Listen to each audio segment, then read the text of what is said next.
أعوذ بالله السميع العليم من الشيطان الرجيم بسم الله الرحمن الرحيم الحمد لله وبه نستعين والصلاة والسلام على رسول الله وعلى آله وصحبه أجمعين ما بعد السلام عليكم ورحمة الله وبركاته. Nung nakaraang Wednesday, nakuha natin ang Nawaqidul Islam, yung 10 bagay na makakasira sa pagka-Muslim ng isang tao. So, mahalaga yun na malaman natin nang sa ganun maiwasan. Kung nagawa, mapagtaubahan, ma-change. So, kahit isa doon sa 10 na yon, pag nagawa ng isang Muslim, kahit matagal na siyang Muslim, kahit pinanganak pa siyang Muslim, nag-hajj siya ng ilang beses, pag nagawa niyang isa doon sa 10, malalabas siya sa Islam. So, ngayon, dahil pinag-usapan natin ang Islam, ito naman yung, kaya natin tinertib to kasi kung mapapansin niyo may pagkakasunod-sunod ito lahat ang pag-discuss natin. Nagsimula tayo sa tinatawag na La ilaha illallah Muhammadur Rasulullah, anong mga kwan niya, syurut, kondisyon niya, ang Muhammadur Rasulullah, anong kondisyon niya, and then ano yung makakasira sa La ilaha illallah natin. So, ngayon, ang pag-uusapan naman natin, nakasulat dito, Maratibud Dinil Islami Ath-Thalath. Ano yung maratib o yung levels ng ating pagka-Muslim? Kasi diba, merong tinatawag tayong mu'min, merong Muslim, merong muhsin, muttaqi. Sino-sino yan sila? Bakit ganun? Magkakaiba-iba ang kanilang level. Okay. Ang Propeta Muhammad sallallahu alaihi wasallam, isang beses, at ito yung napaka-historic na nangyari sa ummah ng Rasulullah sallallahu alaihi wasallam, nakaupo siya kasama ang mga sahaba niya. Pag kasama ang mga sahaba niya, yun yung halaka nila. Kumbaga yun yung madrasa nila. Gaya nito ngayon, ang tawag dito is halaka or circle. At matatawag din siyang madrasa. Ang madrasa not necessarily building. Ang madrasa maaaring gathering ng daris at ng tinatawag na mudarris. Daris at mudarris. Ibig sabihin ng daris, yung natututo, mag-aaral. Ang mudarris ang nagtuturo. So, ang lugar, madrasa ang tawag. So, meaning, ang madrasa ng Propeta Muhammad sallallahu alaihi wasallam noon, kahit saan siya nakakarating, sa masjid, sa lilim ng puno, pag naglalakad siya, yun ang madrasa. Okay? Sa ngayon, na-formalize, nagkaroon ng mga building, nagkaroon ng sistema, madrasa pa rin ang tawag. Madrasa or jami'a or ano bang tawag nila dyan. Basta't siya'y lugar ng learning o may naggagather doon at nag-aaral ng mga tao, tinatawag yun na madrasa. So, hindi totoo na bid'a ang madrasa o innovation. It's not an innovation. Hindi yan innovation sa din. Pag sinabi natin innovation sa din, hindi ginawa ng prophet, hindi ginawa ng mga sahaba, inad sa Islam. Pero hindi ganun ang madrasa. So, ang pag-aaral, itong office kayo ni architect for the meantime, itong bahay ninyo, nagiging madrasa siya sa tuwing pinag-aaralan natin ang Islam dito. Now, mayroong 3 levels ng Islam. Nangyari ito o nakuha ito, napitas ito ng mga scholar natin nung may naganap sa Propeta Muhammad at sa mga sahaba. Habang sila nakaupo sa lilim ng punong kahoy, may dumating na isang lalaki, hindi nila kilala. Napakahaba ng buhok niya, napakaitim, at napakaputi ng damit. At hindi mababakas sa kanya ang mga bakas ng paglalakbay. Hanggang sa lumapit itong tinatawag na itong taong ito sa propeta. Fa wada'a rukbatayhi ila rukbatayhi. Ibig sabihin ay nilagay niya yung kanyang dalawang tuhod, dinikit niya sa tuhod ng propeta sallallahu alaihi wasallam habang nakasquat sila, nakaupo sila sa lilim ng punong kahoy. Nung magtatanong na, open ang pagtatanong sa propeta, nagtanong itong taong ito. Bigla siyang walang salam, walang ano, Ya Muhammad, akhbirni anil Islam. O Muhammad, ibalita mo sa akin, ano ang Islam? So nagtaka itong mga taong ito, sabi nila baka taga-disyerto. Kasi usually yung taga-disyerto, hindi nag-a-address ng o propeta. Biglang, o Muhammad. Tapos sumagot ang propeta Muhammad sallallahu alaihi wasallam, Al-Islamu an tu'mina billahi wa malaikati wa kutubi wa rasulihi wal yawmil akhir wal qadri khairi wa syarri. Ang Islam, sabi niya, ay ang maniwala ka kay Allah subhanahu wa ta'ala, al-Islamu an tashhada an la ilaha illallah wa anna Muhammadur Rasulullah, ang sumaksi ka na walang ibang Diyos na dapat sambahin liban kay Allah, at si Muhammad ang propeta ni Allah Ta'ala, wa an tuqimas salah, ang itayo mo ang 5 beses na pagdarasal, wa tu'tiyaz zakah, at ang ibigay mo ang zakah, obligadong charity sa iyong kayamanan. Sa mga 8 pagbibigyan na yun, magpipili ka roon. Pagkatapos, wasawma Ramadan, at ang pag-iyon sa buwan ng Ramadan, wa hajjul bayti man istata'a ilayhi sabila, yung mag-pilgrimage, mag-hajj, isang beses sa iyong buhay. Pagkatapos yung sinabi ng propeta sa kanya, sabi niya, sadaqt. Tunay, sabi niya, sinasabi mo. Tapat ka sa sinasabi ng Muhammad. Doon nagtaka ang mga sahaba, sabi niya, kayfa yas'aluhu wa yusaddiquhu. First time kaming nakarinig ng nagtanong kay Muhammad sallallahu alaihi wasallam, kay Propeta Muhammad, at sinabi sa kanyang, totoo ang sinasabi mo. Parang may alam sa kanya. So, pangalawang tinanong ng tao, akhbirni anil iman. Ipaliwanag mo sa akin, ibalita mo anong iman. Sabi naman ng propeta, ang iman, sabi niya, antu'mina billah. Antu'mina billah, maniwala ka kay Allah, wa malaikatihi sa kanyang mga anghel, wa kutubihi wa rusulihi sa kanyang mga pinahayag na aklat, kasama na ang Al-Quran doon, ang Torah, ang Injil, lahat yun.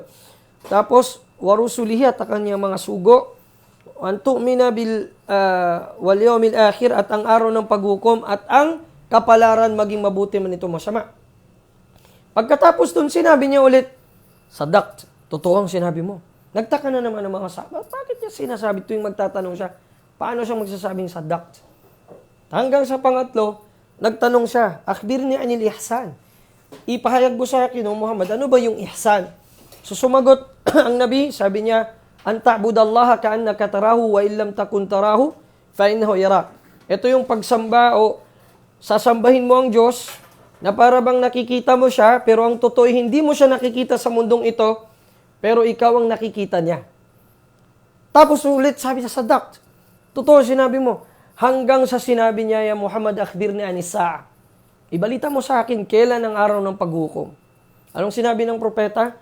Mal mas'ulu anha bi'a'lam minas sa'il. Sabi niya, ang nagtatanong o ang tinatanong ay hindi kailanman mas higit na nakakaalam kaysa nagtatanong. Kaya sabi nung taong yon, sabi niya, fa'akhbirni bi'amaratiha. Ngayon ay sabihin mo sa akin ang mga sinyales ditong araw na ito, nung araw ng paghukom. Sabi niya, antalida al-amatu rabbataha, ang ipanganak ng aliping babae ang kanyang hari. Wa antara hufatan ghurla yatasabakuna fil bunyan. At makikita mo, sabi niya, ang mga taong walang sapin sa paa, pero mag-uunahan sila, at mga uncivilized, pero sila mag-uunahan sa pagpapatayog ng mga gusali sa mundo. Pagkatapos doon, umalis ang taong iyon nang walang kaano-ano at nawala. Nagtanong ang Nabi Muhammad sallallahu alaihi wasallam sa kanyang mga sahaba. Tinanong niyang mga sahaba, sabi niya kay Umar, ya Umar, atadri man huwa? Umar, kilala mo ba sino yung nagtanong? Sumagot ang Umar, Allahu wa rasuluhu a'lam. Ang nakakaalam na higit ay si Allah at ang propeta. Sumagot ang Nabi Muhammad sallallahu alaihi wasallam, dhaka Jibril, atakum li'uallimakum dinakum. Yun ay si Jibril. Pumarito siya, nagkatawang tao. Si Jibril, pumarito siya, nagkatawang tao, para ipaalam sa inyo, ituro sa inyo ang inyong religion. Subhanallah. For the first time sa history ng mga propeta at sa ummah na ito, hindi nangyari sa panahon ni Isa alayhis salam, hindi nangyari sa panahon ni Musa, ang ummah na ito ng Nabi Muhammad sallallahu alaihi wasallam, si Jibril mismo nagkatawang tao at nagpakita sa mga sahaba para ituro itong tinatawag na 3 levels ng din. 3 levels of the din. Gaano ba ito kahalaga para natin malaman? Nang sa gayon ay malaman natin kung ano ba talaga ang kahulugan nito. Ayon sa Quran at sa Sunnah. So pag tinanong tayong al-Islam, ano ba ang Islam? Gaya ng al-Islam Center noon. Al-Islam mula sa kalimat silm sa Arabic. Silm, ibig sabihin pagsuko. As-silm. Ang sabi rito, definition ng mga ulama, al-Islamu huwal istislam. Huwal istislamu lillahi bit-tawhidi. Ito yung pagsuko kay Allah Ta'ala sa pamamagitan ng tawhid. Ay ifradullahi bil ibada, na ibubukod tangi mo si Allah sa pagsamba mo sa Kanya. Wal inqiyadu lahu bit ta'a. At ito yung pag-surrender kay Allah sa pamamagitan ng pagsunod. Pagsunod, ibig sabihin, ando na yung physical na pagsunod. Sala, zaka, saum, after ng shahada, saum, hajj, sadaqat, jihad, lahat yun, da'wah. Wal bara'atu minasyirki wa ahlihi. At ang pagiging malaya, free, bara'a, mula sa pagtatambal kay Allah, associating partners with Him, at sa mga tagatangkilik nito. So dito pa lang sa Islam, makukuha na natin ang tinatawag na separation natin sa tinatawag na mga ahlus shirk. Kaya tinatawag siyang al-wala'u wal-bara'. Dito magsisimula. Ito yung pinakapundasyon ng ating relihiyon. Kaya pag tinanong tayo, ano bang ibig sabihin ng Islam? Ito yung pagsuko kay Allah sa pamamagitan ng tauhid, sa pagbubukod tangi sa kanyang kaisahan. So dun pa lang, dito pa lang sa part na ito, sa pamamagitan ng tauhid, hindi siya yung ina-utter lang na sumusuko ako. Pero hindi, sa pamamagitan ng tauhid, makikita sa kilos mo, yung sinasampalatayanan mo, hindi ka nagtatambal sa kanya ng kahit ano. Waling kiyadu lahu bitta'ah. Susunod ka sa kanya. Ibig sabihin, batas niya ang susundin mo. Batas niya ang iyong isa sa ulo. Doon ka sumusuko. Kapag sinabi ni Allah na haram, haram. Pag sinabi ni Allah halal, halal. Pag sinabing riba, riba. Pag ganon. Wal bara'atu minasyirk. Ito ngayon ha. Dito, ang alwala. Ibig sabihin dito, lahat ng pinapasunod ni Allah Ta'ala, pinapamahal sa atin ni Allah Ta'ala, mamahalin natin. At yung mga tagatangkilik nito, lahat.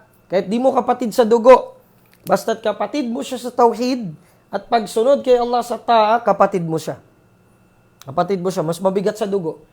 Al-bara'atu minasyirk. At yung pagiging malaya sa pagtatambal kay Allah at sa mga tagatangkilik nito. Yun ang tinatawag na unang level ng din. Maratibuddin al-Islam. Din. Pag sinabi ting din, ang din, sinasabi lang din, hindi lamang ito religion, ibig sabihin ng din, kundi pamumuhay. Ang religion lang sa Arabic, pag binigay mong meaning, millah. Kaya na mabasa niyo sa Quran, Millatu Ibrahim Hanifa. Di ba? Millah, yan talaga ang tumpak na translation sa religion. Pag din, ang ibig sabihin nito, religion and way of life. Kabuuan siya. Pamamahala, pagsunod mo, sa pagkain mo, pagtulog mo, nagagovern ka ng Islam lahat. Pag sinabi mong millah, yung pamamaraan ng pagsamba, pamamaraan ng dun lang. Hanggang dun lang siya. So, ibig sabihin, mas profound itong din kaysa sa millah. Millatu Ibrahim Hanifa. Ang in-emphasize ng Quran doon, bakit binanggit ni Allah na millah? Upang malaman natin na yung religion ni Ibrahim during his time is hindi siya maaring ma-apply lahat sa panahon natin kasi hindi pa siya buo that time para sa atin. Buo para sa kanyang umma, sa kanyang bayan. Now, dito siya, nang dumating ang Nabi Muhammad sallallahu alaihi wasallam, naging buo siya. Lahat ng mga missing link at missing pieces ng mga naunang propeta dito binuo.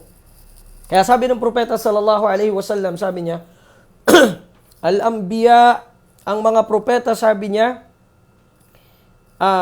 ikhwa, magkakapatid yan.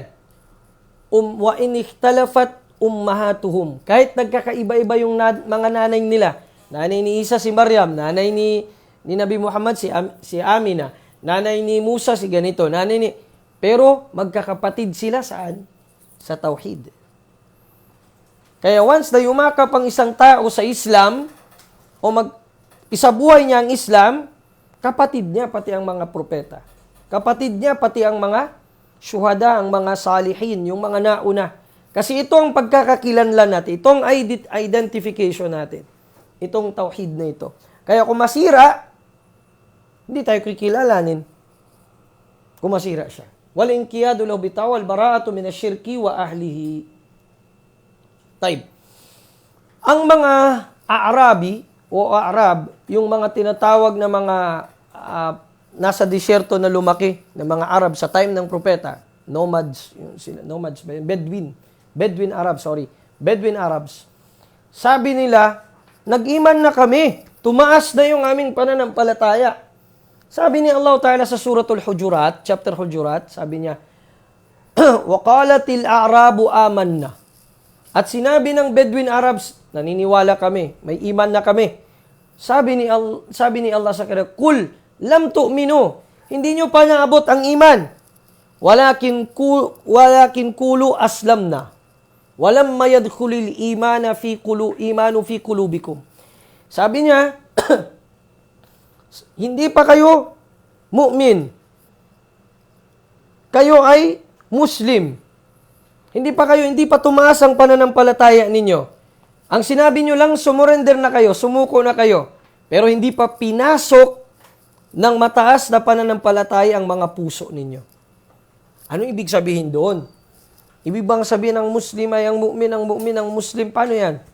Okay, mga terminologies no, ng mga ahlul akida. Ako hindi ko kurso ang akida, kurso ko ang sharia, pero pagka mga branches ng Saudi at saka mga schools ng Saudi, talagang mayroong rigid na pag-aaral ng akida sa masjid.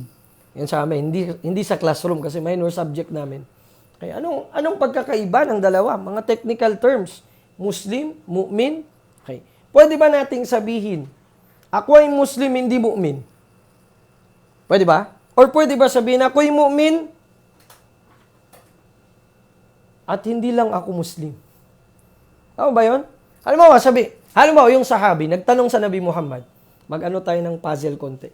Sabi ng sahabi, sabi niya, Ya Rasulullah, kulli fil Islam, ituro mo sa akin sa Islam, ang bagay na hindi ko na itatanong sa iba. Kung isushortcut mo ang Islam. Sabi ng propeta, Kul amantu billah, thumma istaqim. Sabihin mo, ako'y naniniwala kay Allah, meaning ako'y mu'min kay Allah, at pagkatapos magpakatuwid ka. Ano ibig sabihin? Sa preparatory pa kami sa kulliya, doon to diniscuss sa amin. Ang Islam at ang iman. Pwede ba silang paghiwalayin? Pag pinaghiwalay mo sila, magkahiwalay sila sa meaning. Pero pag sa purpose, nagkakaisa sila. Ang Islam at ang iman. Bakit? Ano bang iman?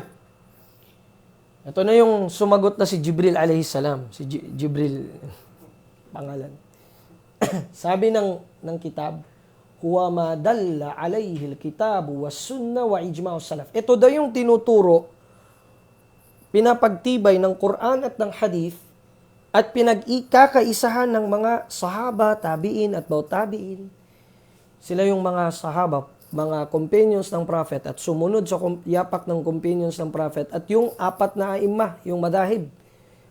Sila yung mga, pag sinabing salafus salih, yung pious predecessors natin sa umma na ito daw ay sinasambit ng dila. Ang pananampalataya, sinasambit ng dila, pinaniniwalaan at ginagawa ng puso. Ibig sabihin, may gawain palang puso. Ang niya, sajid, saan siya nalalagay? Sa dila o sa puso? Sa puso. Hindi pwedeng sa dila.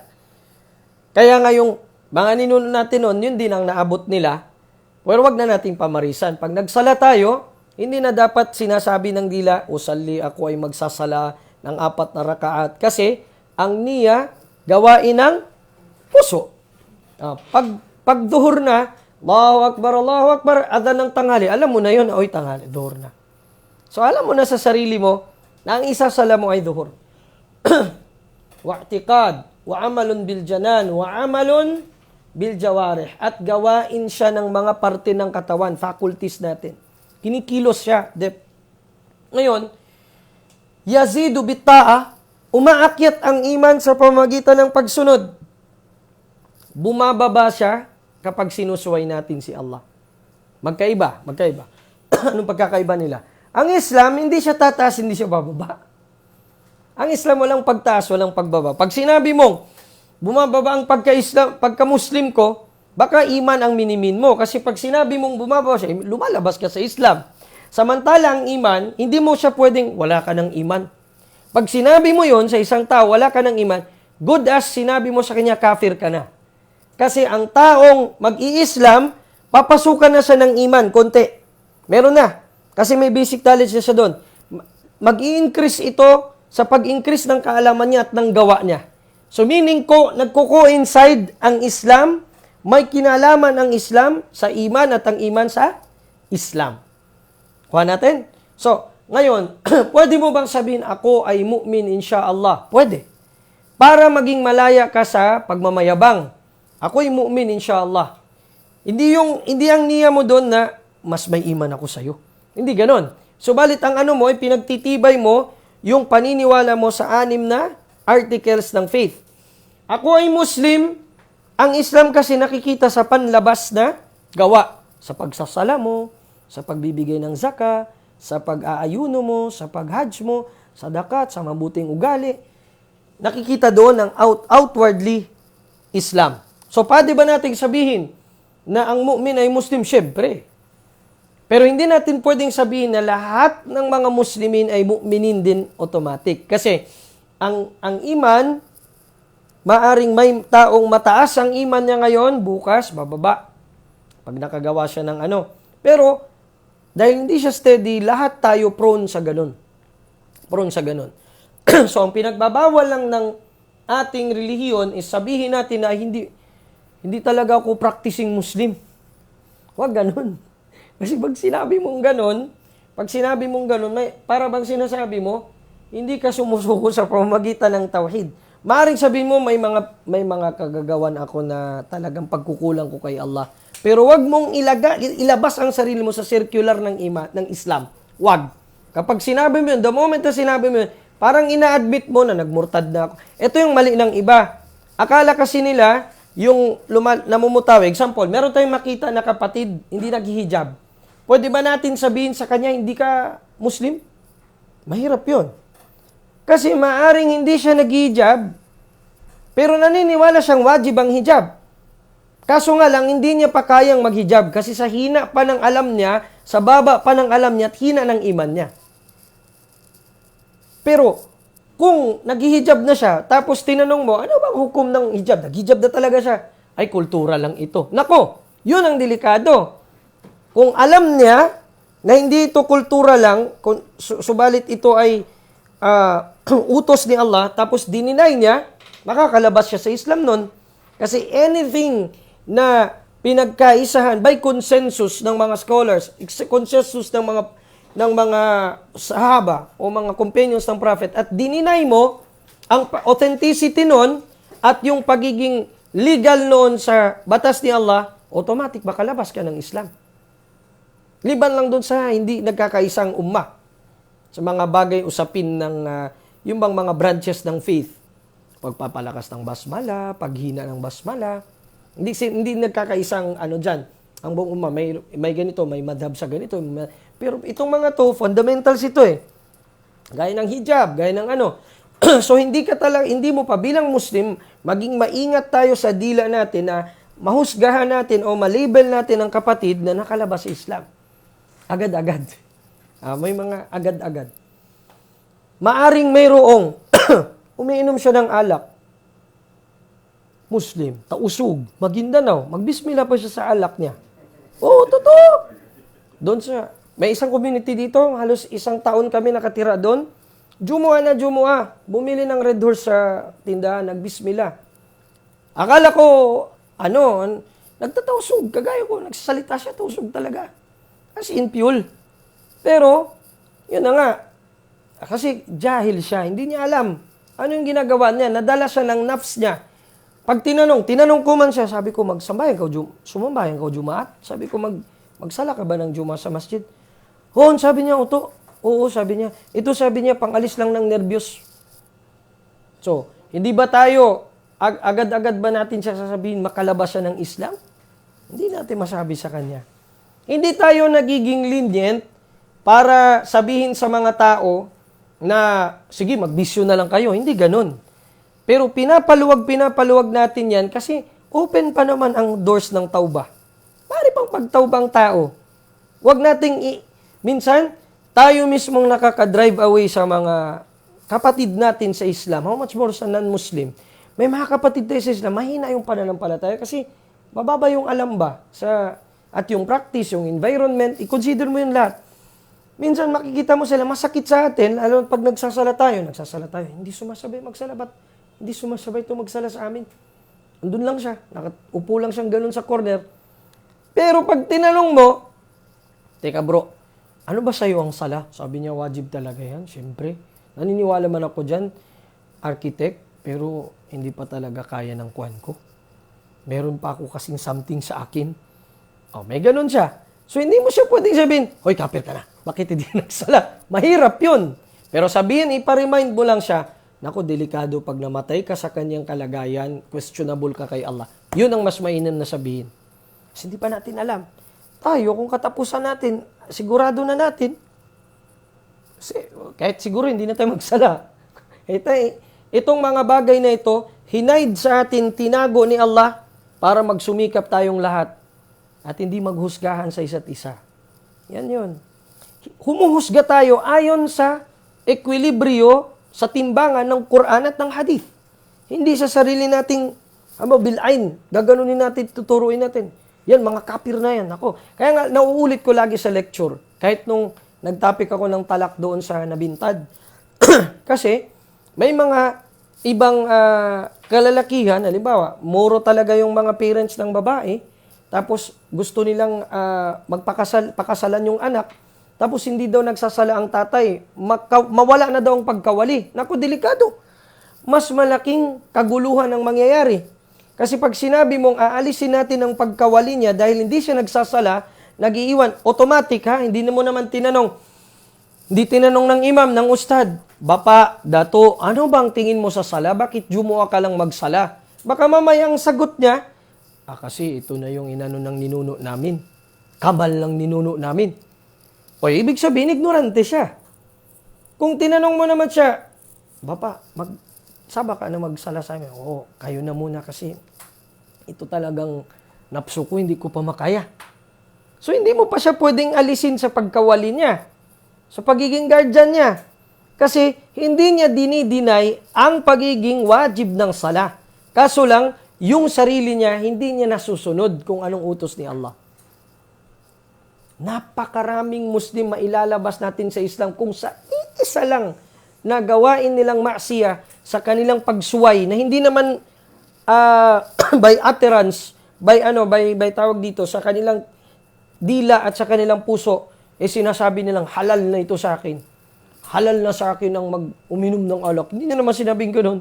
Kaso lang talagang nafs niya yun. Ganon yun. So, bakit ko ito tinapik? Kasi, dito ang mga ligaw na sekta nag-emerge sa kanilang definition ng iman at definition ng Islam. Itong naririnig natin lagi. Ba't naririnig natin sa social media? Murji'ah, Khawarij. Kailan ba to sila? Saan ba to sila nagmula? Dito. Sa kanilang maling unawa dito. Okay? Ang Khawarij, paniniwala nila sa iman, nawawala. O bakit sila tinawag na Khawarij? Ito sila yung nag-aklas kay Ali radiyallahu anhu, nagrebelde sa pagiging khalifa ni Ali pagkatapos ng Ma'rakatus Siffin, yung gera ng Siffin. Pagkatapos noon, lahat sila, itong mga ilang hundred sila, pumunta sa Iraq, sa Harura, doon sila nag-build ng mga kampo nila at hindi na sila naniwala o tinakfir nila, diniklear nila as kafir si Ali radiyallahu anhu. Magkabaliktad naman siya Shia. Si Shia naman ginawang Diyos si Ali. Ito namang mga Khawarij, kafir si Ali. Okay? Ito yung mga tao na Sabi nga ng propeta sallallahu alaihi wasallam, sinabi niya na kung makikita nyo sila, mahihiya kayo sa ibada nila. Mga sahaba ang kinausap niya. Makikita nyo ang mga noon nila na nangingitim na sa pagsujud. At umiiyak sila sa panahon ng Qiyamul Layl. Subhanallah. Ibig sabihin, hindi pala sukatan yan. Ang sukatan pala, isang tamang akida, ang tamang pananaw. Nung pumunta si Abdullah ibn Abbas, inutusan ni Ali radiyallahu anhu na kausapin itong mga taong ito, 10 sa kanila lang nagtauba, the rest, wala na lahat. Doon pa rin sila nanatili sa baging Khawarij nila.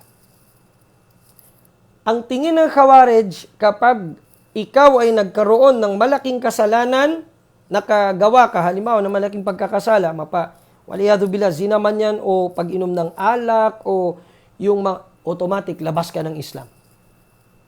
Para sa kanila. Kasi, yun daw ang makaalis ng iman.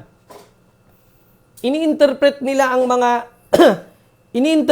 mga ayat at ang mga hadith ayon sa kanilang sariling unawa. Halimbawa, sinabi ng propeta Muhammad sallallahu alaihi wasallam, al-mu'minu la yazni wa huwa la yazni al-mu'minu wa huwa mu'min. La yazni ar-rajulu wa huwa mu'min. Hindi maggagawa ng pangangalunya ang isang tao samantalang mu'min siya. Sabi ng propeta yun, hadith na sahih. Wala yasriqu rajulun la yasriqu sarik wa huwa mu'min. At hindi magnanakaw ang isang lalaki o isang tao hanggat siya ay nasa iman. Ibig sabihin, pag nagnakaw ang tao o nangalon niya ang tao, lalabas sa iman. Yun naman talaga kung ang mababaw na unawa sa hadith ang kukunin natin. Hindi ba ganon? Ganon talaga ang pag-interpret. Automatic, pag nagnakaw, hindi na mu'min. Pag naku, ang daming hindi maging mu'min. Paano na yung mga kurap? Kafir na sila lahat. Astagfirullah. Kafir na sila lahat. Yun ang delikado. O Muslim sila na leader, tapos kurap sila. Ay naku, kafir na diretso. Kung gano'n ang unawa. Hindi gano'n. Mayroong isang sabihin natin kurap at mapang-api na klase ng leader sa buong history ng leadership ng mga Muslim. Si Hajjaj ibn Yusuf al-Thaqafi. Si Hajjaj ibn Yusuf al-Thaqafi, naging amir siya sa pagitan ng Dawla Umawiya at ng Abbasiya. Imagine, isang sahabi, si Abdullah bin Zubair, pinapugutan niya ng ulo, tapos, kasi sa leadership yun, sa panahon ng leadership nila, pinapugutan niya nung naging amir siya, tapos, tawag dito, nakalambitin yung katawan niya sa public, yung katawan ng sahabi, sa buong siguro mga 1 week, kung ito ako nagkakamali. Anak ni Asma bint Abi Bakar yun, at ni Zubair ibn al-Awam, mga sahabi. At sahabi din yun, sigar. Kabilang sa mga junior na sahabi si Abdullah bin Zubair. Imagine mo yun. Pero diniklara ba siyang kafir ng mga ulama? Hindi. Hindi siya diniklarang kafir. Corrupt siya, zalim siya, meron pa siyang ginawa. Sinunog niya pa ang Makkah. Grabe talaga. Pero nanatili siyang, nung isang beses, nagsala siya na lasing. Lasing siya. Sinadya niya lasing. Salatul Fajr, ginawa niyang 4 sa lasing niya. Tapos, nasa kwan ito, kitab na Laqidatut Tahawiyah ni Imam Muhammad ibn Ja'far at-Tahawi at pinaliwanag ni Ibn Abil Izz al-Hanafi. Nagsala ang nasa likod niya, si Abu Hurairah. Sabi ni Hajjaj ibn Yusuf, pagkatapos nagsalam, Assalamualaikum warahmatullahi wabarakatuh. Sabi niya, aturiduna ziyada, sa English pa, do you want more? Sabi ni Abu Hurairah, Naam, we will pray more with you. Sabi niya nun. Kasi bakit? Ang kahalagahan nito, ang pagpapasakop sa pinunong Muslim, na hindi ka mag-aaklas. Kasi yung kasalanan niya, sa kanya lang yun. Sa kanya yun. Sarili niya yun. Kapag ikaw ay humiwalay sa kanya at nagkawatak-watak ang umma, mas malaki. Miya kalala su problema. Ang mga sahaba, hindi sila nagkulang sa pag-expose ng mali ni Hajjaj. Nagsasabi sila sa mga tao, ang amir na ito ay zalim, ginagawa niya itong ganyan. Pero hindi siya nanawagan, hoy mga tao, mag-aklas tayo, iba yun. Pag ganun na, hindi na yon pag-ingkar sa mungkar, kundi pagkuha ng mas malaking mungkar. Ang i-expose ang mga leader sa mali nilang gawain sa public, wajib yun na gawin ng mga ulama.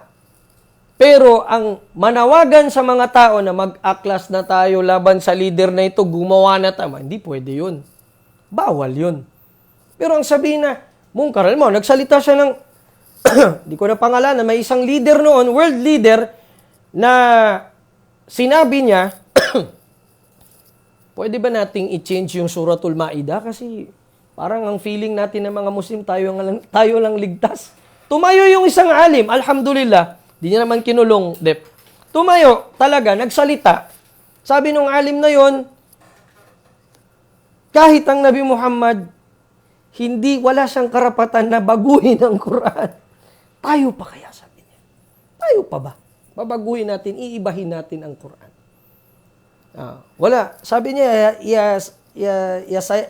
Siyadatul Rais, sabi niya, mahal na presidente, hindi namin pwedeng ibahin ang meaning ng Quran. Kahit isang kutid ng Quran, hindi pwede. Makakalabas tayo sa Islam. Alhamdulillah, prinangka niya kaagad. Hindi na, on national TV yun sa kanilang bansa. So, walang nagawa. Hindi niya napulong, hindi niya naapi yung... So, pero hindi nalawagan ang leader na yun na mag-aklas. Tignan nyo ba? Sa buong mundo, kung ang mangyayari parati sa mga Muslim, ang leader nila ay zalim na Muslim. Muslim siya, pero zalim. Pagpalagay natin, may mga pinapapatay siyang ulama. Pero kung aklas tayo ng aklas, meron bang mangyayari? Wala. Ang mangyayari, mas malaking kasiraan sa mga Muslim. Si Gaddafi, ma'ruf sa mga ulama yung paggawa niya ng Green Book. At pati yung sinabi niya na alisin yung sa Qul Huwallahu Ahad. Pero hindi lahat ng mga scholar nagtakfir sa kanya. Or kahit tinakfir pa siya, dineclare siya bilang disbeliever ng ibang mga senior scholars, pero hindi pa rin sila nag-command na mag-aklas ang mga tao laban sa kanya. Kasi bakit? Magkakaroon ng mag-aklas man tayo, wala naman tayong maipapalit sa kanya. Meron ba napalit? Bumuti ba ang Libya pagkatapos ng kamatayan ni Gaddafi? Wala. Mas lalong gumulo. Di ba? Kaya dapat aware na tayo sa sarili natin sa ganon, lalo na pagbansang Muslim. Pagbansang Muslim, pinag-uusapan natin. Di ba ganon? Kasi ang bansang Muslim, kapag may namuno na Muslim, you are obliged to be of allegiance to that leader. Whether you like it or not. So si Hajjaj ibn Yusuf at-Thaqafi, hindi siya tinakfir ng mga Muslimin. Na, ang mga Khawarij ito nangyari sa kanila. Makagawa lang, yukaffirun al-umma bidhan, ahl al-qibla bidhan. Tinatakfir nila, nilalabas nila sa Islam ang mga Muslim sa isang kasalanan sa kanyang pagkakasala. Kasi para sa kanila, sinasabi nila na itong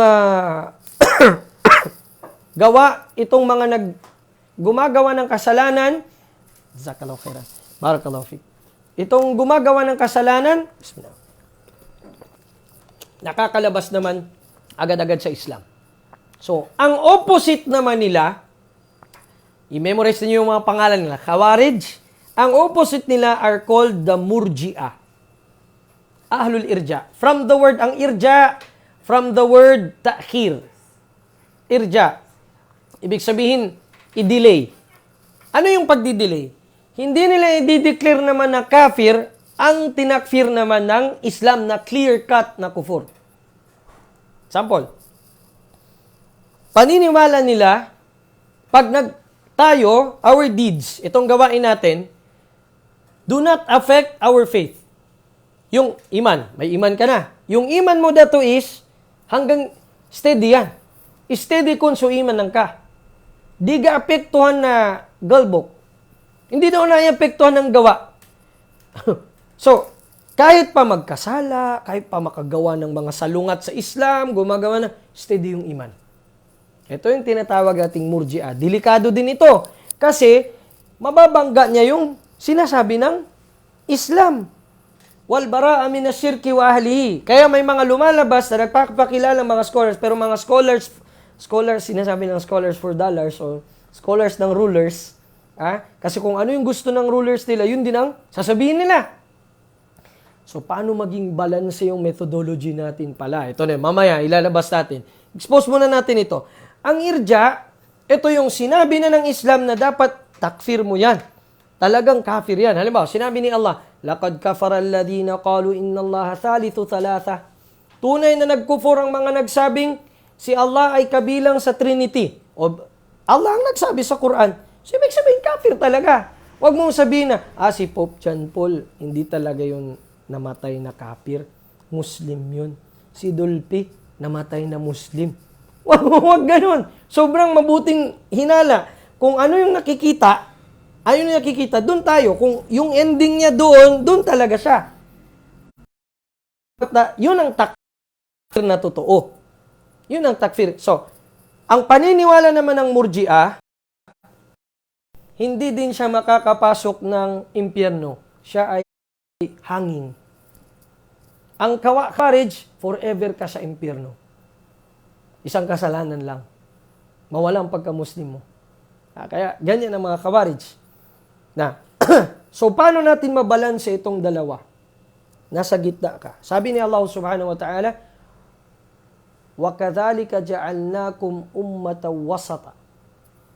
At in that manner, sabi ni Allah, ginawa namin kayong moderate na umma. Ano yung moderate? Saang moderate? Hindi tayo gaya ng mga Kristiyano na naliligaw, walang katibayan, gumagawa. Hindi din tayo kagaya ng mga Hudyo na hindi ginagawa ang kanilang utos. Hindi tinutupad. At dito tayo sa wasat. Anong ibig sabihin? Hindi tayo kagaya ng mga Kharijites pagdating sa Khawarij, pagdating sa iman. Delikado ito talaga. Napaka-dangerous nito. Ang danger nito, pag nagtakfir ka sa isang tao, maaring mag-cause ito na agad-agad, mag-cause ito na hamakin siya ng iba na makarinig sa'yo o hindi kaya para bang hinahalal mo ang buhay niya na pwede mong kitilin anytime. Ang delikado naman sa hindi namang magtakfir, doon ka rin mananagot kay Allah kasi yung hindi dapat itakfir, yung dapat nang itakfir, hindi mo na tinatakfir. Para sa'yo, hindi ko rin alam kung ano ba talaga yan si Father Koan o si Pope. Hindi ganun. Kasi clear yun na nasa kufur sila. Kailangan itakfir natin. Or, halimbawa, yung isang kapatid natin, na sabi niya, I will die upon la ilaha illallah. Alala niyo siya? Tapos may bago na siya ngayon na nanggagamot siya, sumasali sa dasal, lumuhod sa simbahan at nagsabi, I believe in God, the Father Almighty, Creator of heaven and earth. I believe in Jesus. Nagkredo siya, Nicene Creed pa yung ginamit niya. Ibig sabihin, bumalik siya sa pagiging pare niya. So, pwede ba nating sabihin na hindi natin itakfir? Wajib nating itakfir. Obligado nating i-declare kafir na nagmurtad na talaga ito. Kasi lumuhod na sa simbahan. Ano pa bang hanapin mo? Kailangan mo pa ba siya tanungin, bro, ano bang nangyari? Pinilit ka ba? Anong pinilit? Meron bang nakaano na sa ulo niya? Meron bang nakatutok na baril? May naka-laser ba? Hindi pwede. So, ibig sabihin, disbeliever na talaga siya. Murtad meaning apostate. He committed apostasy. Matapos niyang natagpuan ng Islam, lumabas siya. At ito yung pinaka-worst na klase ng kondisyon, ng sitwasyon. Yung maligaw ka pa matapos kang ginabayan. Kaya ang dua natin lagi, tinuro sa atin ni Allah sa Surah Ali Imran, Rabbana la tuzigh qulubana ba'da idh hadaytana wa hab lana min ladunka rahmah innaka antal wahhab. Everyday natin i-practice yan na dua. Rabbana la tuzigh qulubana. Sa kunot mo, isama mo yan. Pag magtahajjud ka, mag-witr, O Allah, wag niyo pong hayaan na mag-deviate yung hearts namin. Matapos mo kaming gabayan. Because the worst kind of deviance or misguidance is yung misguidance matapos kang ginabayan ni Allah. Sa totoo lang, wala man tayong ibang hahawakan kundi ang din natin. Wala. Ano bang itong mga kayamanan natin, lahat ng ito, sasakyan, iwanan mo yan lahat. When you're alone sa iyong kabar, dun mo maiisip ang halaga ng din mo. Wala tayong pagmamalaki. Degree lahat yan. Itatapon natin lahat yan. We will face Allah subhanahu wa ta'ala with 3 questions. Man rabbuka, sinong Panginoon mo? Madino ka, anong relihiyon mo? Ano pa pangatlo? Waman nabiyo ka, sino ang propeta mo? 3 simple na tanong. Alam na natin ang sagot dito sa mundo, pero marami ang nagfi-fail niyan. Marami tawag natin, madidibar sa tanong na yan. Itong 3 na ito, simple man yan, Ustad. Memorizing ko lang, Rabbi Allah, gano'n. Pero once your amal and your heart are not attached to those words, to those answers, kapag hindi siya nakadikit doon, at hindi founded doon, at hindi sincero, hindi ka makakasagot. And no one will help you. Wala nang tutulong sa'yo. Imam, ustad, tatay mo, bapa mo, husband mo, wala na, iiwanan ka. Asawa mo, iiwanan ka. Anak mo, mahal na mahal ka. Ayaw niyang tumabi doon sa'yo sa libingan na yon. Subhanallah. This is the reality. So, papaano natin, ito ngayon ang sagot natin, papaano nating mapapalakas itong Islam at iman na ito, itong dalawa. Tuwing Ramadan lang, magayon na tayo, malakas pa siya ito iman ko. Anong dapat na gawin? Ang sabi ng propeta sallallahu alaihi wasallam, ittaqillaha haythu makunt. Ibig sabihin, ang ibig sabihin ng takwa kasi, shield. Tita, shield. Gawa ka ng, tayo naka-face shield tayo lagi, di ba? Ayaw natin mga bakterya, naka-alcohol. Sabi ng tausog, alcohol ba? Ba kita alcohol? Naka-alcohol tayo lagi, alcohol, tapos yung naka-face mask, face shield. Mag-face shield pa tayo lahat, tapos, ay, hindi natin makalimutan yan. Pero the problem is, yung kalasag natin, yung shield natin na piety o takot kay Allah. What do you mean takot kay Allah? Al-imtithalu bi awamirillah. Yung pagsasagawa ng inutos ni Allah, kahit pag-isa ka lang. Wa in kunta wahdak, kahit pag-isa ka lang. Wajtinabu nawahihi, at pag-iwas sa kanyang mga pinagbabawal, kahit isa ka lang. Yun ang takwa. Kaya sabi ng propeta, fear Allah wherever you are, kahit saan ka. Yun pala. Ustad Jong. Yun ang doon. Takila haythu makut. Wa atbi'il hasana asayat al-hasana tamhuha. Wa khaliqin nasa bi khuluqin hasan. Sabi ng propeta sallallahu alaihi wasallam, tuwing makakagawa ka ng masama, bumaba iman mo. Follow up mo kaagad ng mabuti. Dapat ganun. Huwag yung ayaan mo, buong araw na masama, wala na akong ginawa, masama na lahat. Huwag. Gumawa ka ng mabuti. Follow up kaagad. Pagkatapos mong nagawa, kaya nga ang sala, 5 beses, sabi ng kanta ng Voice of Mercy, 5 beses sa isang araw mag-alay ka. Bakit? Bakit ganon? Sabi ng propeta sallallahu alaihi wasallam, ara'aytum law anna fi babi ahadikum naharan yagtasilu fihi kulla yawm fil yawmi 5 marrat hal yabqa fi banadihi min darnin shay'a. Sabi ng propeta sallallahu alaihi wasallam, kung sabi niya, imagine nyo, sabi niya, kung sa pinto ninyo, pagbukas nyo ng pinto, may sapa, hindi sinabing pool, sapa talaga, river. Then every day, 5 times kang naliligo sa river na yun, may matitira pa bang bakterya sa'yo? Dumi? Sabi ng mga sahaba, wala ya Rasulullah. Layab ka. Fi batanin min darnin shay'a, wala nang matitirang dumi. Sabi ng propeta, fakadhalika as-salawatul khams. Ganon din ang 5 beses na pagdarasal. Pag ginagawa ninyo. At doon nasusukat ang pagkatao ng isang tao. Sabi ni Yahya ibn Abi Kathir. Sabi niya, Amran, 2 bagay, sabi niya, na kapag ang isang tao ay pinagbuti niya itong 2 ito, famawara adhalika khair.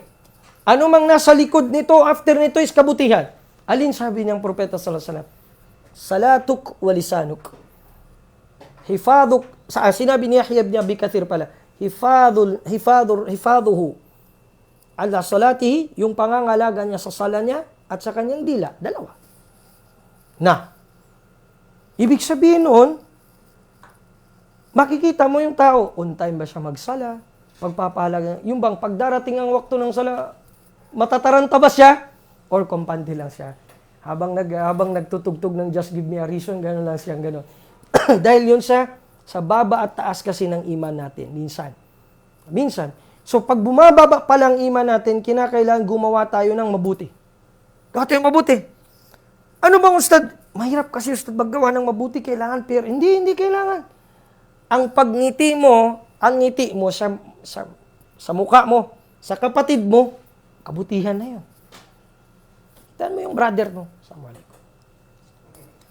Or asawa mo na lang, ngitian mo, kahit galit sa'yo, ngitian mo na lang. Sadaka yun.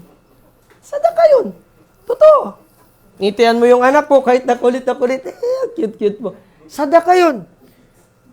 I-follow up po kagad. Huwag mo ngayaan na sa isang araw, nakagawa ka ng masama, o nag-away kayo ng asawa mo, o ano man kasi masama yun. Nag-away kayo ng sobrang away, tapos wala kang nagawang kabutihan. Gumawa ka. Mag-post ka sa FB ng mga hadith, mag-post ka ng Quran, sadaka yun, sadaka ng ano mo yun. O, magsala ka ng duha. Huwag mo ngayon na mabakante siya na wala kang nagawang kabutihan. Mga sahaba mismo, bago bumaba ang araw, umiiyak. Abdullah bin Mas'ud. Kasi tingin nila, kulang pa yung nagawa nila. Wala akong nagawa, sabi yung kabutihan ngayon. Tapos tayo, pinapalagpas natin ang opportunity. May nagtanong sa akin, Ustad, pag yung nanglilimos ba na Christian, binigyan mo piso o ano, may reward ba? Meron. Sabi ng propeta sallallahu alaihi wasallam, likulli dhi kabidin ma'ruf. Lahat ng may kidney, may kabutihan kang makukuha sa kanya. Mapapala sa kanya. Lahat ng may kidney. Lahat ng may kidney, ibig sabihin nun, may buhay. Pusa, pakainin mo sa daan. Pwede. Kabutihan yun. Iligtas mo sa ano pa kayong tao? Kahit Kristiyano yan siya, binigyan mo. Kanina, may na-encounter ako. Isang taxi driver. Sabi niya, lutang ang isip ko ngayon, Sir. Bakit? Kasi inano ako ng LTO, hinuli. Hinuli siya kanina, buong araw. Yung pagsasalita mo sa kanya ng kabutihan, pakikinig mo sa problema niya, sadaka na yun.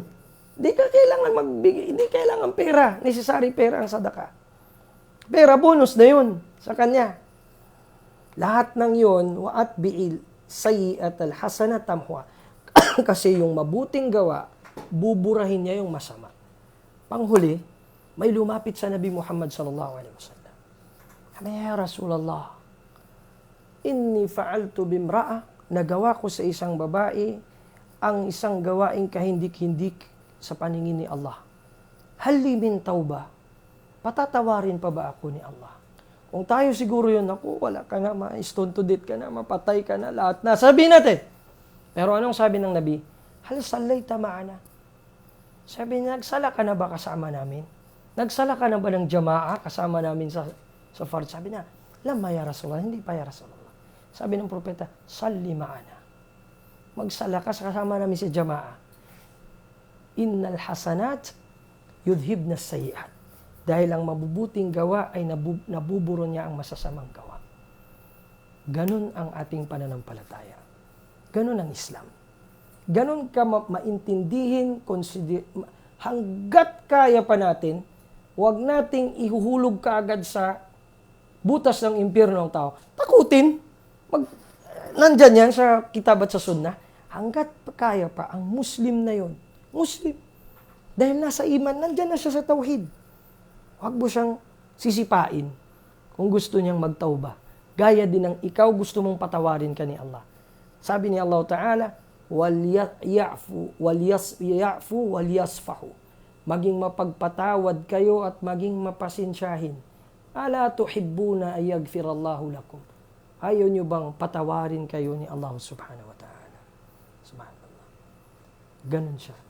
Kaya ang iman, mataas sa pagsunod, bumababa sa pagsuway. Sa tuwing bumababa ito, meaning nakakasuway ka. Pag nakakaramdam ka ng bumababa ang iman ko, may nasuway ka. Check mo kaagad sa sarili mo. Maaring hindi siya architect sa pagsuway na malalaki. Hindi ka naman nang ulimbat ng pera, hindi ka nagsinungaling. Pero yung sala mo, maari. na imbis na 5 a.m. ka nag-fajar ka ng 9. Ibig sabihin nung bumababa ang iman mo. Bumababa yun. Pagba 7, example, 7. Pagbaba yun. Pero hindi pa ka pa totally nakakalabas ng Islam. Pero pag check mo, bumababa. Bakit ako nakakaramdam na parang hindi na ako naiiyak sa muhadara? Hindi na, minsan sa sala yun. Maaring sa sala. Maaari ding sa zaka. Maaari ding sa pag-ayuno mo. Habang nag-ayuno ka, lapit na Ramadan. Allahumma balik na Ramadan. Halimbawa, puasa na. Puasa, pero sige ka, steady pang libak. Bumababa ang iman mo nun. Kaya mas mainam pa yung, actually may nagtanong sa akin, Ustad, pag ayuno ba tayo, ano bang mainam? Manglibak, matulog. So, mainam pa matulog. Kasi sa tulog, kahit na makro ang laging tulog kapag puasa ka, kasi nga, mas marami ka pang mabubuting gawa na makuha, kaysa naman gising ka eh. Hindi ka nga kumakain, pero laman ng ibang tao kinakain, ginangat-ngat mo. Araw-gabi. Diba? Kaya tayo nag-aayuno kasi nag-a-abstain itong dila, hindi siya nagsasalita ng ano-ano, kaya merong abstinence sa pagkain at sa inumin. Eh ano pa kaya? Hindi naman sinasabing useless ang puasa, hindi. Pero nagdi-decrease yung reward. So gawin mo, dagdag bawas ka agad ba? Dagdag anuhan mo kaagad. So ganun ang ating, lastly, ang sinabi ng propeta sa ihsan. Pag sinabi nating muhsin, sino ba tong muhsin? Al-ihsan, galing ka sa stage ng pagiging Muslim, tapos naging mu'min ka, tapos naging muhsin. Sino ba itong muhsinun? Sabi ni Allah, wa inna Allaha la ma'al muhsinin. At si Allah ay kasama ng mga muhsinin. Gandang pangalan, no? Pag may mga anak kaya susunod, pangalanan niyo si Abdul Muhsin or Muhsin. Ibig sabihin ng Muhsin, al-mutqin. Ibig sabihin yung perfectly ginagawa niya ang mga bagay. So, hindi naman natin ma-perfect, pero ito yung tinatawag na perfection ng faith na maaabot natin, makakaya ng tao. Ano daw yun? Al-ihsanu fi ibadatil khaliq, yung pagiging mainam sa pagsamba sa iyong Panginoon. Huwa an ta'budallah. Ito yung sambahin mo si Allah ka'annaka tarahu. Para bang nakikita mo siya. Sa mundong ito, hindi natin makikita si Allah. Si Musa alayhi salam, sabi niya kay Allah, Rabbi arini anzur ilaik. Ya Allah, hayaan mong makita kita. Sabi niya, lantarani, hindi mo ako makikita sa mundong ito. Hanggang sa pinakita, tinuro ni Allah sa kanya, tignan mo, sabi niya yung bundok. Pabababaan ko ng liwanag lang. Nung pinababa yung liwanag, nag-crash yung bundok, ang nangyari kay Musa nahimatay. Nahimatay. Nag-collapse si Musa. Tapos binalik ulit sa kanya yung hininga niya, nabuhay siya ulit. Sabi niya, sa mundong ito, hindi mo ako makikita.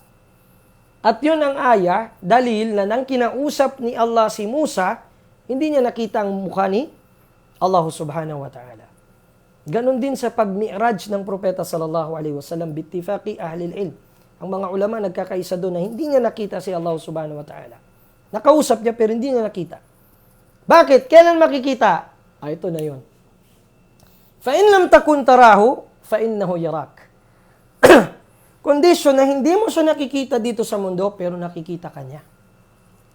Kaya sabi ni Allah subhanahu wa ta'ala, ang reward sa mga muhsinin, lilladina ahsanul husna wa ziyada. Yung mga pinag-inam nila ang kanilang mabubuting gawa at dadagdagan sila, binibigyan sila ng bonus ni Allah. Ano ba yung ginagawa nila? Bakit sila tinawag na muhsin at mataas ang antas nila? Kasi dito sa mundo, nagsasaka na sila, nagsasadaka pa. Dito sa mundo, nagsasala na ng wajib, may sunna pa. Meron pa, i-plus mo pa yung mabuting pag-uugali. I-plus mo pa yung pagsasabar kahit pwede na siyang magalit. Karapatan niya ng magalit. Pero al-kadhimin al-ghaid wal-afina anin nas. Kapag ginagawa mo yan, subhanallah, may karapatan ka na, ikaw na, karapatan mo na talagang magalit ka, sumabog ka. Pero ang sabi ni Allah, wal-kadhimin al-ghaid. Sila yung mga, yung ghaid, yung galit, tinatago nila. Hindi yung pagiging plastic. Hindi. May reward kay Allah yun. Kasi may karapatan ka na talagang magalit, sumabog nun, mag-flare up sa mga employees mo, lalo na kung late ang dating parati sa site. Gagalit ka na talaga. Under na si architect, kailangan magalit na siya, pero sinabaran niya. At mapagpatawad siya sa mga tao. Afin, aninnas. May mga balitang dumarating sa kanya, pinagpapatawad. Yun ang pinakamainam eh. Hindi ka pinagbabawalan ng Islam na mangaral ka, magalit ka sa panahon na may karapat-dapat, pero mas mainam yung ikip mo. Mas mainam. Bakit? Yun ang may reward ka. Yun ang mga muhsinun. Kaya kakampi ni Allah ang mga sabirin, ang mga muhsinin, ang mga matimpiin, at yung pinag-iinam ang kanilang gawa. Sabi ng propeta sallallahu alaihi wasallam, "Inna Allah ahabba min al-abdi idha amila amalan an yutqinahu." Ang gusto ni Allah Ta'ala sa kanyang alipin, kapag gagawa siya ng isang gawa, ay pinagbubuti niya, pinaghuhusay niya. Ito yun sila, mga mahuhusay ang kanilang gawa. Hindi mahusay na apelido, mahuhusay ang kanilang gawa. Na, sabi pa dito, huwal jiddu fil qiyami bihuquqillah ala wajhin nushi, di ko na masulat, wat takmil. Ibig sabihin nun, ito yung pagiging seryoso sa pagsasagawa ng mga karapatan ni Allah Ta'ala sa pamamaraan o sa paraan o mukha na ikhlas at takmil. Ibig sabihin kumpleto. Hanay sa Bisaya pa. Ganun ang ano niya. Na, ano ang magiging reward ng mga muhsinin? Kasi sa paraiso, magkakalibel-libel. Iba-iba. Sabi ng propeta sallallahu alaihi wasallam, "Idha dakhala ahlul jannatil jannah." Kapag pumasok na daw ang mga taga-paraiso sa paraiso, imagine natin tayo na yun lahat. Tayo. Allahumma amin. Pasok na ng paraiso. Pagpasok ng paraiso, tatanungin ni Allah lahat. Ya ahlal jannah. Kasi lahat binigay na. Niligtas sa impyerno, pinapasok ng paraiso. Atashtahuna ghayra kulli hadhihi. Meron pa ba? Atashtahuna ghayra kulli hadhihi. Meron pa ba kayong hihilingin, minimithi na iba pa dito, hinahangad dito sa mga binigay sa inyo? Sasagot ang ahlul jannah. Ya Rab, alam tunajjina minan nar. At alam to zahzihna minan nar wa adkhaltana al-jannah. Hindi ba niligtas mo na kami sa impyerno at pinapasok sa paraiso? Sapat na yun. Thumma yuzilullah al-hijab. At aalisin ni Allah ang takip, ang harang na nasa pagitan niya at ng kanyang mga alipin sa jannah. At makikita nila si Allah subhanahu wa ta'ala ang mukha niya for the first and for the time na forever na ito pala si Allah ang aking sinasamba. At ang sabi sa ibang hadith ay sasabihin ng mga ahlul jannah, Ya Rabbana subhanak, Ya Allah, luwalhatiin ka, ma'abadnaka haqqa ibadatik. Hindi pa sapat ang pagsamba namin sa iyo para sa kalwalhatian mo, Ya Allah. Subhanallah. Ito ang mga muhsinin. Mga pinag-inam nila ang kanilang ibadat kay Allah. Sa tuwing magkakasala tayo, huwag tayong panghinaan ng loob. Natural na magkasala ka kasi gusto ni Allah na humingi ka ng kapatawaran sa Kanya. Na lumapit ka sa Kanya lalo. May mga Muslim na sinasabi nila, depressed na kami, inom na lang ng alak, pagpakamatay. Wag! Yan ang gusto ni Shaitan. Kasi ayaw ni Shaitan iparealize sa iyo na kaya ka nagkakasala, pinahintulot ni Allah nagkakasala ka kasi gusto din ni Allah na ma-embrace mo ang immense na rahma niya. Ang Kanyang walang hanggang awa habang nandito ka. Natural na magkasala, huwag ka rin kumpiyansa sa kasalanan mo, patawarin din ako ni Allah. Hindi ganun. Pero yung sa tuwing magkakasala, silent ka. Hingi ka kay Allah ng sincere na tauba. Ya Allah, tanggapin mo po ang pagbabalik loob ko. Sa tuwing magagawa mo, the same sin, Ya Allah, patawarin mo po ako. Bigyan mo pa po ako ng chance na makapagtauba. Ibilang mo po ako sa mga tawabin at mga mutatahirin, sa mga tunay nagbabalik loob at nagdadalisay sa iyo. Yan ang gusto ni Allah. Kaya sabi ng propeta, "Law lam tudnibu jami'an, la dhahaba Allahu bikum, thumma la ya'tiyanna biqaumin yadhnibun wa yastaghfirun, fayaghfirullahu lahum." If you will not commit sin, all of you, tatanggalin kayo ni Allah Ta'ala sa mundo. Papalitan niya kayo, He will replace you with people, ng mga tao na nagkakasala at humihingi ng patawad sa Kanya, nag-iistighfar at patatawarin niya. Hindi natin masukat ang rahman ni Allah Ta'ala. Ganon din na matindi din ang parusa niya, pero tandaan ninyo, sabi niya, laqad kataballahu fi kitabin indahu wa huwa ala arshihi, fawqa arshihi. Si Allah Ta'ala ay kanyang sinulat sa ibabaw ng kanyang arsh. Sa kitab doon nakasulat, inna rahmati sabaqat ghadabi. Ang aking awa ay natalo nito ang aking galit. Kaya bakit ka matatakot na humingi kay Allah habang buhay ka pa? Hindi pa nagsasara ang ng tauba. Kaya ito natin matutunan ang al-Islam, al-Iman, al-Ihsan. Ibilang nawa tayo ni Allah Subhanahu wa Ta'ala sa mga Muslimin, mga mu'minin, at mga muhsinin. Wa barakallahu fikum li husni istima'ikum wa nas'alullaha tabaraka wa ta'ala an yajma'ani wa iyyakum dara karamatihi innahu wal waliyyu dhalika wal qadiru alayhi wa sallallahu wa sallim wa barik ala nabiyyina Muhammadin wa ala alihi wa sahbihi ajma'in walhamdulillahi rabbil alamin. Na sigurong tanong? May tanong pa? Wala na siguro?